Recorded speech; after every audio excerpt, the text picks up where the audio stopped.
The champagne glass slipped from Ela Monroe's perfectly manicured fingers, shattering against the marble floor of their Pacific Heights penthouse. As she caught sight of Daniel wrapped around Madison's slender frame through the floor-to-ceiling windows of his office across the courtyard, their silhouettes moving in an intimate dance that had nothing to do with business meetings and everything to do with betrayal. The sound of crystal breaking seemed to echo through the empty halls of what had once been their dream home, a sanctuary they'd built together over 15 years of marriage. Ela stood frozen, watching her husband of nearly 2 decades kiss his 28-year-old PR assistant with the same passion he'd once reserved for her alone.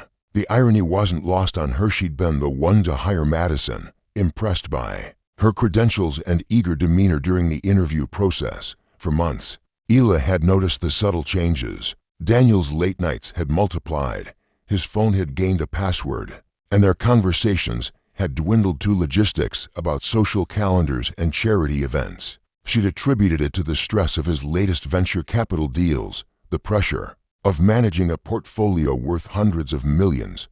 But now, seeing them together, everything clicked into devastating clarity. Madison's laugh carried across the courtyard, light and carefree, the sound of someone who hadn't spent years building a life with someone only to watch it crumble. Ila's throat tightened as she remembered that same laugh echoing through their home during the dinner parties she'd hosted, where Madison had charmed their guests with stories about her ambitious career goals and bright future in public relations. The betrayal cut deeper than the infidelity itself.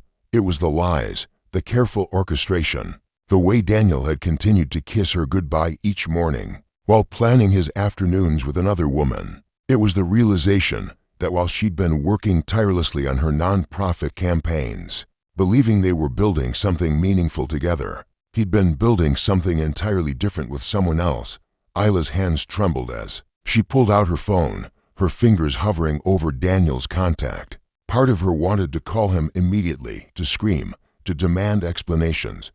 But a larger part, the part that had learned to navigate San Francisco's elite social circles with grace and strategy, understood that timing was everything. She needed to think, to plan, to decide how she wanted this story to unfold. The penthouse felt suffocating suddenly, filled with memories of dinner parties and intimate evenings that now seemed tainted by Daniel's deception. Every piece of art they'd chosen together, every photograph of their travels, every carefully curated detail of their life felt like evidence of a lie. She'd been living without knowing it. As she swept up the broken glass, each shard catching the afternoon light streaming through their windows, Ela made a decision that would change everything. She wouldn't confront Daniel tonight, wouldn't give him the satisfaction of seeing her broken and desperate. Instead, she would do what she'd always done best. She would rise above, transform her pain into power, and remind everyone exactly who Ela Monroe really was beneath the title of Daniel Roth's wife. 3 weeks later, Daniel finally worked up the courage to confess what Ela already knew. Choosing the sterile environment of his downtown office rather than the intimacy of their home for the conversation that would end their marriage, he sat behind his massive glass desk, the San Francisco skyline stretching behind him like a backdrop for his carefully rehearsed speech about growing apart and finding himself. "I never meant for this to happen," Daniel said, his voice carrying the practiced sincerity he used in boardroom presentations. "Madison and it just developed naturally. I think we both knew our marriage had been struggling for a while." Ela sat across from him in the same chair where she'd once discussed charity, event logistics, and vacation plans, now listening to him rewrite their entire relationship history to justify his betrayal.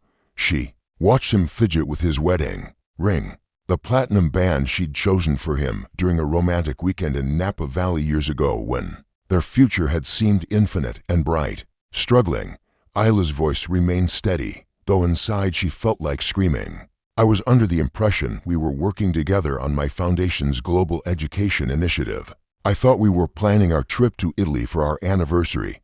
Daniel had the decency to look uncomfortable, loosening his tie as if the conversation were physically choking him. "You've been so focused on your nonprofit work lately. We barely talk anymore except about scheduling and events. Madison makes me feel alive again, like I'm not just going through the motions." The accusation stung because it contained a grain of truth twisted into justification. Yes, Ela had thrown herself into her work, building her foundation into an internationally recognized force for educational equity. But she'd done so believing they were partners, that her success reflected well on both of them. She'd never imagined that her professional fulfillment would be weaponized against her in divorce proceedings. And you thought sleeping with our employee was the mature way to handle your midlife crisis? Ela asked, her composure cracking slightly around the edges. Madison chose that moment to knock on the office door. Her timing so perfect it seemed choreographed. She entered carrying 2 cups of coffee, her belly showing the slightest curve beneath her fitted dress. The sight hit Ela like a physical blow, though she managed to keep her expression neutral. "I'm sorry, I didn't realize," Madison began, her voice trailing off as she took in the tension crackling between husband and wife. "Actually, this is perfect timing," Daniel said, standing to accept his coffee with a tenderness that made Ila's stomach turn. "Ela, Madison, and I wanted you to hear this from us. We're expecting a baby." The room seemed to tilt sideways. Everything Ela thought she knew about her life shifting into a new, painful configuration. Not only had Daniel replaced her, but he was starting the family they'd struggled to create together. After years of fertility treatments, miscarriages, and eventual acceptance that parenthood might not be in their cards, he was casually announcing that his 28-year-old mistress had achieved what Ela never could. "Congratulations," Ela said, the word tasting like ash in her mouth. She stood slowly, gathering her purse with deliberate precision.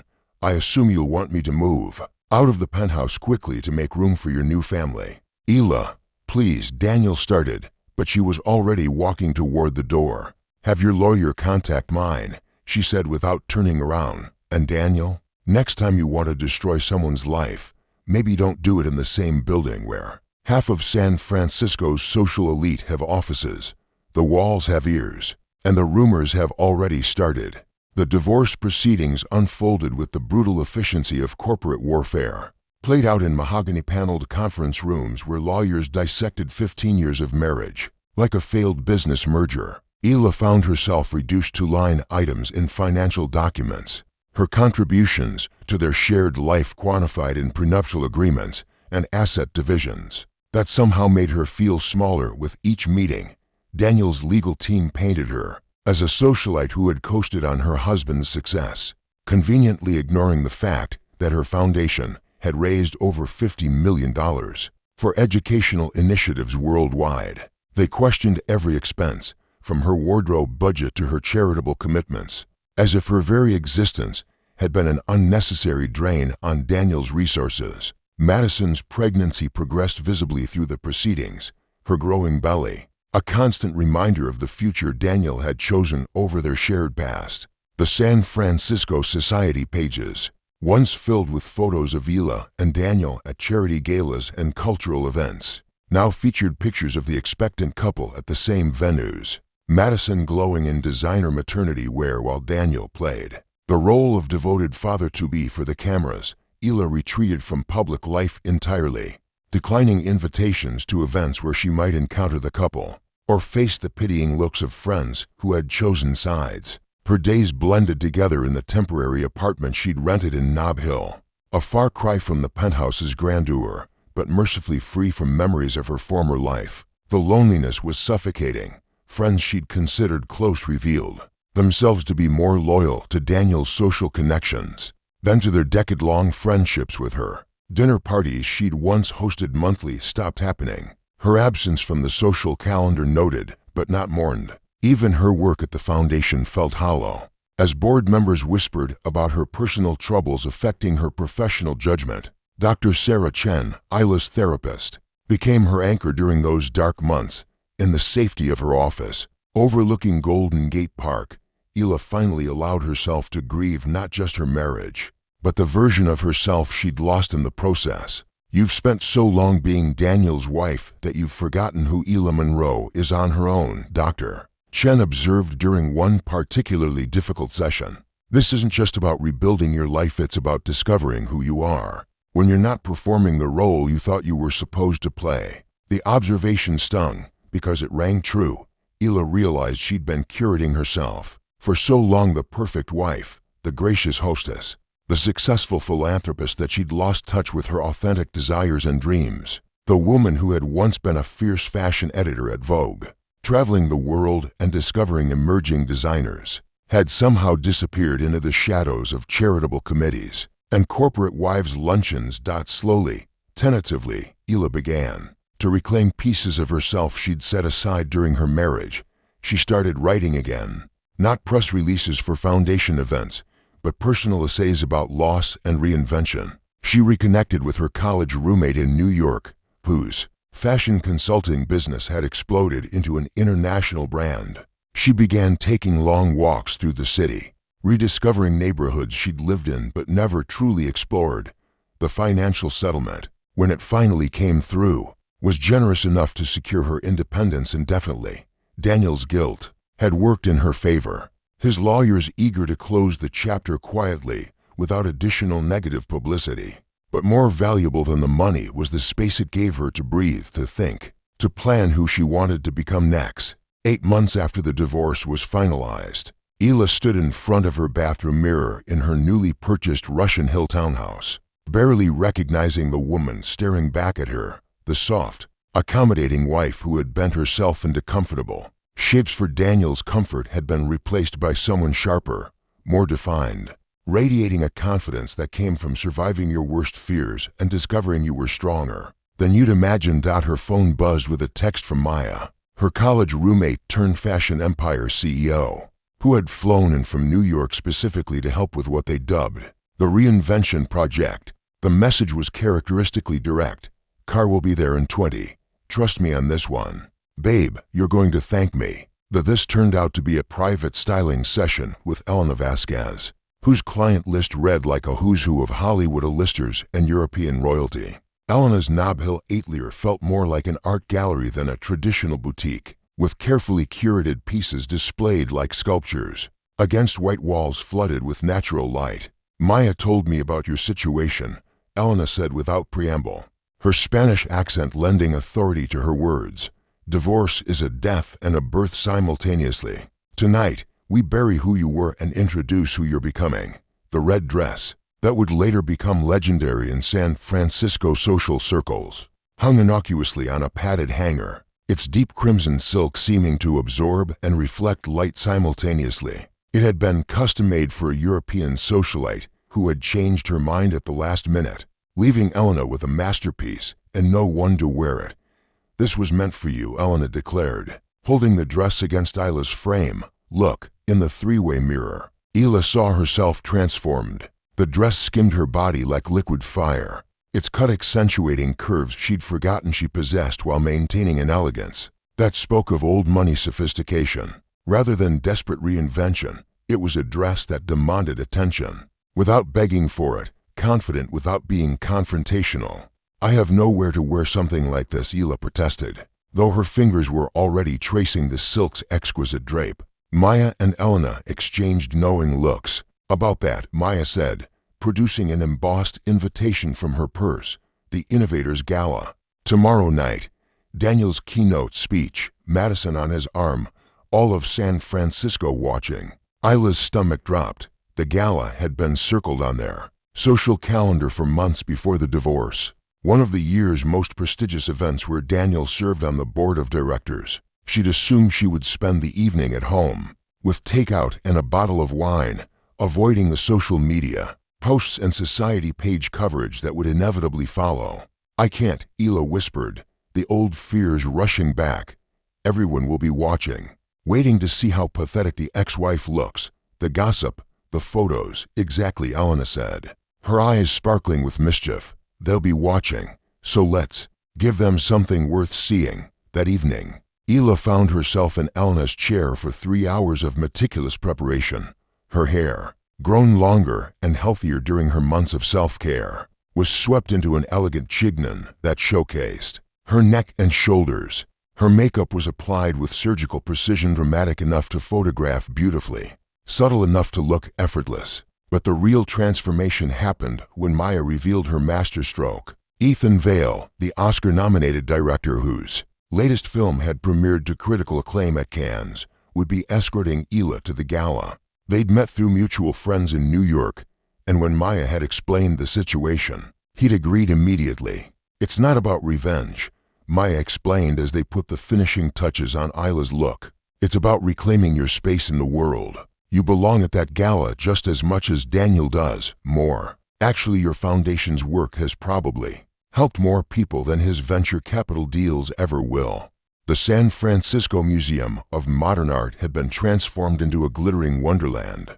For the Innovators Gala, its stark galleries softened by thousands of white orchids and candlelight that cast dancing shadows across the walls. Outside, a red carpet stretched beneath blazing Klieg lights, while photographers and social media influencers jockeyed for position, their cameras trained on the steady stream of tech moguls, venture capitalists, and cultural luminaries arriving. In a parade of luxury vehicles, Hila sat in the back of Ethan's Tesla, her hands folded carefully in her lap to prevent wrinkles in the silk dress that had become her armor for the evening. Through the tinted windows, she could see the familiar faces of San Francisco's elite making their entrances, each rival choreographed for maximum impact. Her stomach churned with a mixture of anticipation and terror that felt remarkably similar to the stage fright she'd experienced before her first Vogue presentation decades ago. Having second thoughts, Ethan asked, his voice gentle but perceptive.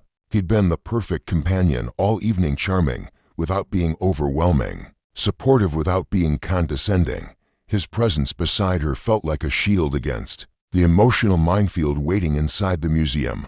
Third and fourth thoughts, Hila admitted, watching as another black limousine disgorged its passengers onto the red carpet. I spent 8 months avoiding these people, and now I'm voluntarily walking into the lion's den. You know what I've learned about lions? Ethan said, adjusting his bow tie with the casual confidence of someone accustomed to high-stakes public appearances. They're much more afraid of you than you are of them, especially when you're holding all the cards. Their car pulled up to the red carpet, and Hila caught sight of Daniel through the crowd, resplendent in his custom tuxedo with Madison glowing beside him in a pale pink maternity gown that photographed beautifully against the museum's white backdrop. They were holding court near the entrance, Daniel's booming laugh carrying across the evening air as he worked the crowd with practiced ease. Madison's hand rested protectively on her rounded belly, now prominently displayed at 7 months pregnant, while photographers captured every angle of their picture-perfect family moment. Hila felt a familiar pang of loss watching them, not for Daniel himself but for the future she'd imagined they would share together. Ready? Ethan asked, offering his arm as their driver opened the door.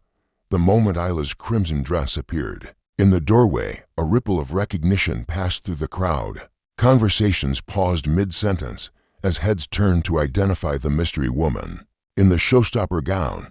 Then someone recognized her, and the whispers began in earnest, spreading through the assembled guests like wildfire. Hila Monroe, Daniel's ex-wife. She actually came.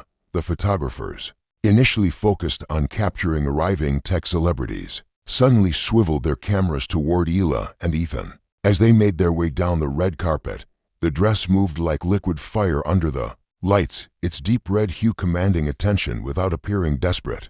Hila's smile was serene, her posture perfect, her every movement radiating the confidence of someone who belonged exactly where she stood. Hila, over here, the photographers shouted, their flashes creating a constellation of light around her. She posed gracefully, one hand on Ethan's arm, her expression warm but composed. This wasn't the broken, humiliated ex-wife they'd expected to see. This was a woman transformed, radiating power and grace in equal measure. From across the crowd, she felt Daniel's eyes on her, his conversation with potential investors forgotten as he watched his former wife navigate the red carpet like the natural she'd always been. Madison tugged at his sleeve, trying to redirect his attention, but Daniel seemed transfixed by the sight of Hila in her element. You're causing quite a stir, Ethan murmured as they reached the museum's entrance, where board members and VIPs were gathered for cocktails before the main event. Inside the museum's grand atrium, Hila moved through the crowd like she owned the space, accepting congratulations on her foundation's recent achievements. and introducing Ethan to old acquaintances with the easy grace of someone completely comfortable in her own skin. The evening that had begun as an act of courage was transforming into something more powerful, a reclamation of her rightful place in the world she'd helped build. The surprise came when Jennifer Walsh, the gala's chairwoman, approached with a knowing smile and a microphone in her hand. "Ela, darling, I hope you don't mind, but we have a small surprise for you tonight. Your foundation's work in establishing schools for refugee children has been nominated for the Global Humanitarian Impact Award, and the committee voted unanimously to present it to you this evening." The room erupted in applause as Ela, genuinely shocked, made her way to the stage. She hadn't prepared a speech, hadn't expected anything beyond surviving the evening with her dignity intact. But as she looked out at the sea of faces, some supportive, some curious, some openly admiring, she found her voice. "Thank you," she began, her words carrying clearly through the museum's acoustics. "6 months ago, I thought my life was over. I thought losing my marriage meant losing my identity, my purpose, my place in this community. But sometimes the universe forces us to discover who we really are, when we're stripped of who we thought we were supposed to be." Her eyes found Daniel in the crowd, his face a mask of complex emotions as he watched his ex-wife command the attention of everyone in the room. Madison stood beside him, her expression tight with barely concealed jealousy as she realized that her perfect evening was being overshadowed by the woman she'd helped to displace. "The work we do at the foundation isn't about recognition or awards," Ela continued, her confidence growing with each word. "It's about believing that every child deserves a chance to learn, to grow, to become whoever they're meant to be. Sometimes that requires leaving behind the comfortable and familiar to create something new and meaningful." The speech lasted only 5 minutes, but it felt like a lifetime of transformation compressed into words. When she finished, the applause was thunderous, lasting long enough for photographers to capture every angle of her triumph. Social media exploded with posts about Ila's surprise appearance and award, the hashtag Ela Monroe returns trending. Within hours later, as guests mingled during the after-party, Ela found herself surrounded by old friends who had distanced themselves during the divorce, now eager to reconnect with the woman who had reminded them all why they'd admired her in the first place. Business cards were exchanged, collaboration opportunities discussed, future galas planned. Daniel approached her near the end of the evening, when the crowd had thinned and the photographers had moved on to other subjects. Madison was nowhere to be seen, presumably exhausted from the evening's unexpected developments. "You look," he began, then stopped, seemingly at a loss for words. "Happy," Ela finished for him, her smile genuine but distant. "I look happy, Daniel, because I am."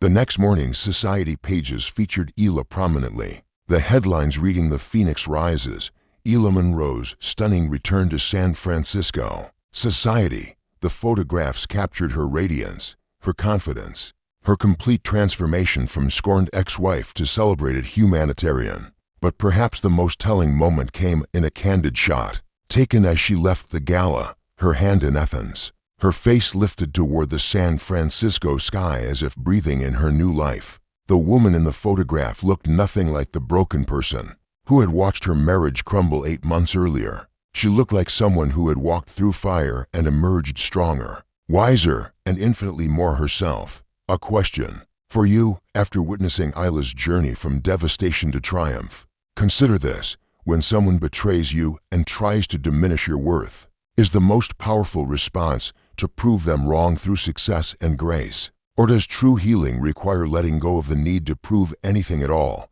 What do you think? Ila's story teaches us about the difference between revenge and reclaiming your power.